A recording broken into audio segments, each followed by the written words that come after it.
वृंदावन में भक्त हुए श्री हरिदास जी परम संत सदा श्री कृष्ण भगवान के चरणों में ही रहते। पति पत्नी दोनों निवास करते थे। उनके कोई संतान नहीं थी, इसलिए उन्होंने जीवन भर नियम अपनाया कि जो भी धन आदि उनके पास था, जो भी वैभव था, उन्होंने वह वृंदावन आने वाले वैष्णवों की सेवा में खर्च करने का मन बनाया। उन्होंने सोचा कि यहाँ इतने दर्शनार्थी आते हैं, सबका भोजन प्रसादी सामग्री हमारे घर में बना करेगी। तो श्री हरिदास जी वृंदावन आने वाले दर्शनार्थियों को घर बुलाकर प्रेम से भोजन पवाते थे, और जितने भी दर्शनार्थी दर्शन करके वृंदावन से जाते थे, वे अन्य संतों को कह देते, भैया वृंदावन जा रहे हो तो हरिदास जी के यहाँ जाना, उनके यहाँ भोजन प्रसाद ही बहुत बढ़िया है, संतों के अनुकूल बनाते हैं। बड़ी ख्याति हो गई महाराज जी की। अब तो जितनी भीड़ पंढरपुर विट्ठल मंदिर में होती, उतनी भीड़ हरिदास जी के घर के बाहर संतों की, दर्शनार्थियों की, सब प्रसाद पाने के लिए उनके घर ही जाते। हरिदास जी और उनकी पत्नी बड़े प्रसन्न रहते कि इतने संतों की सेवा हम कर पा रहे हैं, ये हमारा सौभाग्य है। धीरे धीरे दोनों वृद्ध अवस्था को प्राप्त हो गए। दोनों वृद्ध हो गए तो अब इतनी सामग्री बना नहीं पाते। कोई सेवक नहीं था, स्वयं बनाते थे। पति पत्नी मिलकर के अब तो ऐसा हो जाता, कभी कभी दाल लग जाती, रोटियां सेकते तो रोटियां जल जाती। वृद्ध अवस्था थक भी गए थे बहुत ज्यादा, तो प्रसाद पवाते तो थे। संत जन बेचारे प्रेम से स्वीकार तो करते, पर अब स्वाद नहीं होता था, तो बेचारे जैसा था उसे पाते थोड़ा बहुत पा करके चले जाते। धीरे धीरे संतों का आगमन अब कम होने लगा, तो हरिदास जी इस बात से बड़े परेशान हो गए और अपनी पत्नी से बोले, संत हमारे घर आना बंद हो गए, हम क्या करें? पत्नी ने सुझाव दिया कि हमें घर के बाहर बोर्ड लगाना चाहिए। हरिदास जी ने बाहर लिख दिया कि भाई, संत सेवा के लिए सेवक की आवश्यकता है। यदि कोई सेवाभावी सेवा करना चाहता है तो भीतर आकर संपर्क करे। अब ये बोर्ड पढ़ लिया हमारे श्री कृष्ण भगवान ने, और श्री कृष्ण भगवान एक छोटे से बालक का रूप धारण करके हरिदास जी के यहाँ पहुँच गए। हरिदास जी बैठे थे। बोले, साहब जी, आपने बाहर लिख रखा है संत सेवा के लिए, यदि कोई इच्छुक हो तो भीतर आकर संपर्क करें, मुझे सेवा करनी है। हरिदास जी और उनकी पत्नी देख बोले, कितना छोटा सा बालक है, कितना प्यारा है ये। पूछा, तुम्हारे माता पिता नहीं है क्या? ठाकुर जी बोले, होंगे लेकिन मुझे नहीं पता, मैंने कभी अपने माता पिता नहीं देखे, मैं अकेला ही हूं, ना मेरे कोई भाई है, ना कोई मित्र है, ना कोई बंधु है, मैं अकेला ही हूं।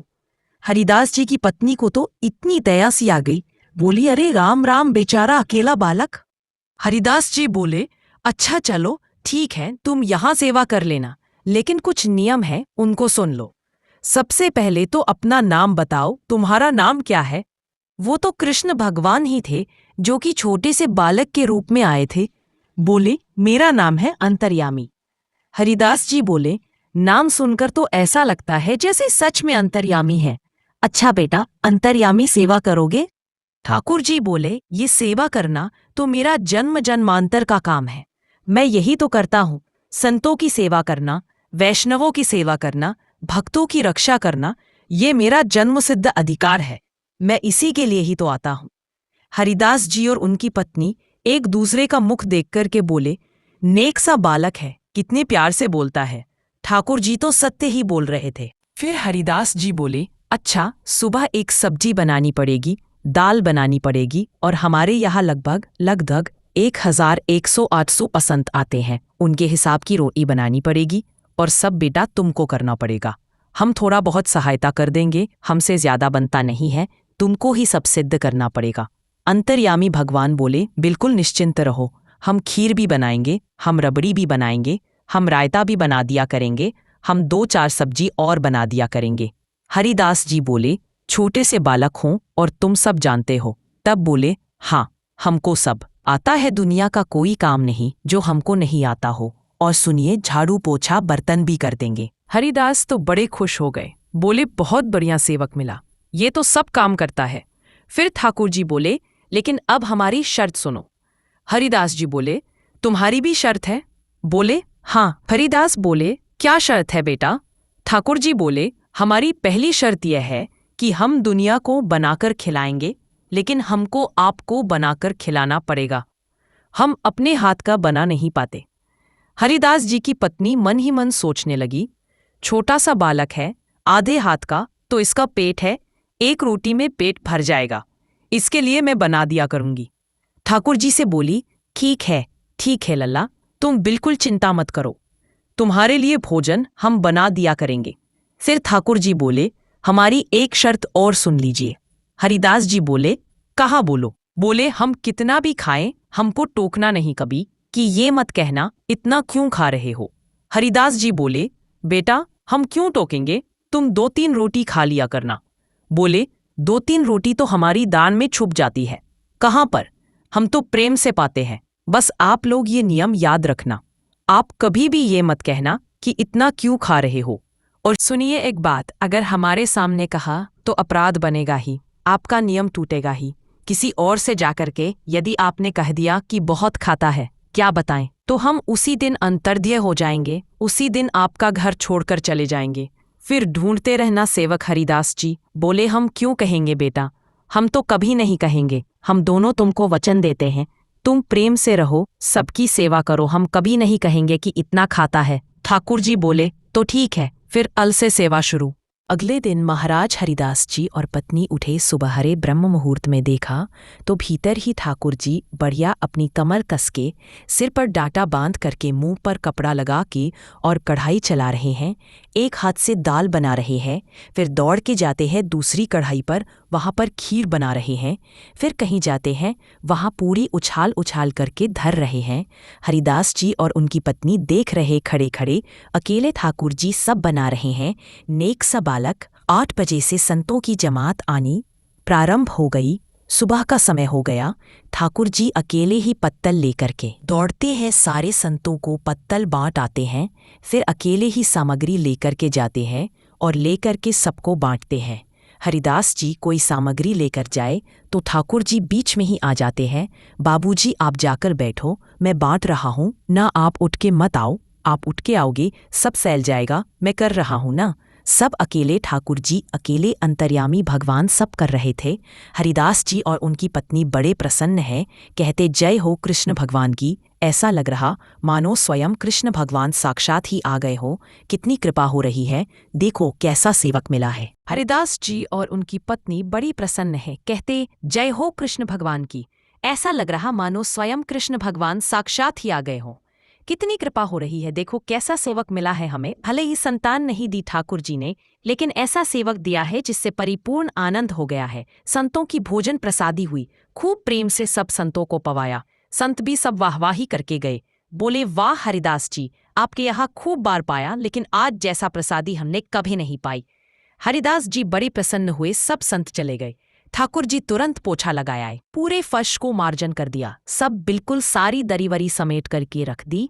सब पत्तल आदि सबको व्यवस्थित कराए, सारे बर्तन मांज के धर दिए, सब बिल्कुल व्यवस्थित करके और आकर के ठाकुर जी के सामने बैठ गए और बोले, मैया अब सेवा हमारी तो पूर्ण हो गई, अब आप हमारी पेट पूजा करो, अब आप लगो रसोई में हमारे लिए बनाओ।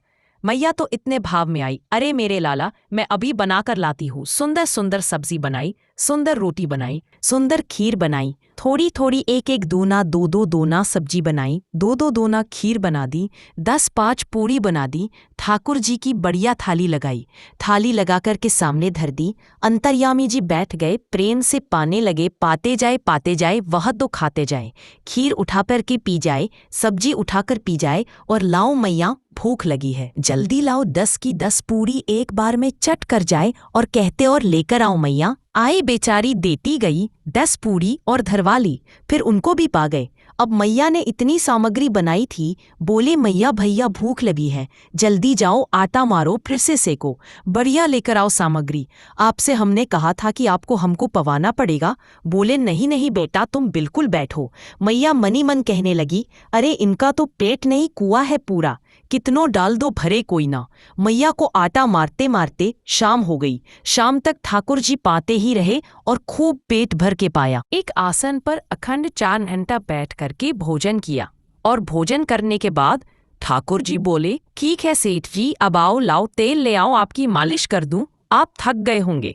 हरिदास जी बोले, नहीं नहीं इसकी नहीं नहीं, क्यों नहीं, तेल लेकर के उनकी मालिश भी कर दी।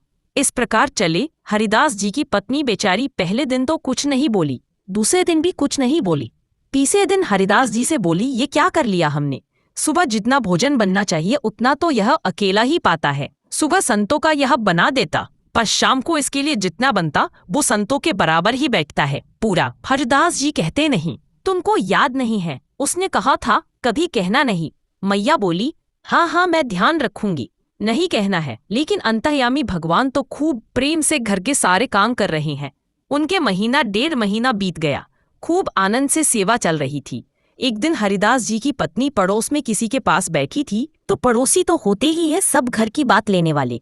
पड़ोसन बोली कि आपके घर में तो आजकल बड़ी खुशहाली आ गई है, हरिदास जी का चेहरा देखो कैसा तेज आ गया, लाल लाल टमाटर जैसे गाल हो गए उनके। मैया बोली, अरे वो आया है ना, अंतर्यामी सेवक हमारा बहुत सेवा करता है, प्रसादी वगैरह सब वही बनाता है, फिर मालिश करता है उनकी, बढ़िया बढ़िया उनके लिए जूस निकालता है, बढ़िया उनको सब भोजन पानी पवाता है, इसलिए इस वजह से हरिदास जी बढ़िया हो गए। पड़ोसन बोली, वो हरिदास जी तो बढ़िया हो गए, तुम सूख गई हो, तुम इतनी पतली दुबली क्यों हो गई? मुझसे तो तुम्हारी ये हालत देखी नहीं जाती। हरिदास जी की पत्नी बोली, मेरा दुख कौन जाने, वो सबकी सेवा करता है पर अपनी सेवा मुझसे करवाता है। पड़ोसन बोली, अरे छोटा सा तो है, ऐसे मटका मटका के जाता है सब्जी लेने, हम तो उसको देखने के लिए खड़े रहते हैं, बाहर कैसे बढ़िया लगता है। कई लोग तो देखने ही आते हैं उसको कि कैसे सब्जी परोस रहा है, कैसे पूरी परोस रहा है, कितना सुंदर लगता है, छोटा सा तो है, उसकी क्या सेवा करनी पड़ती है।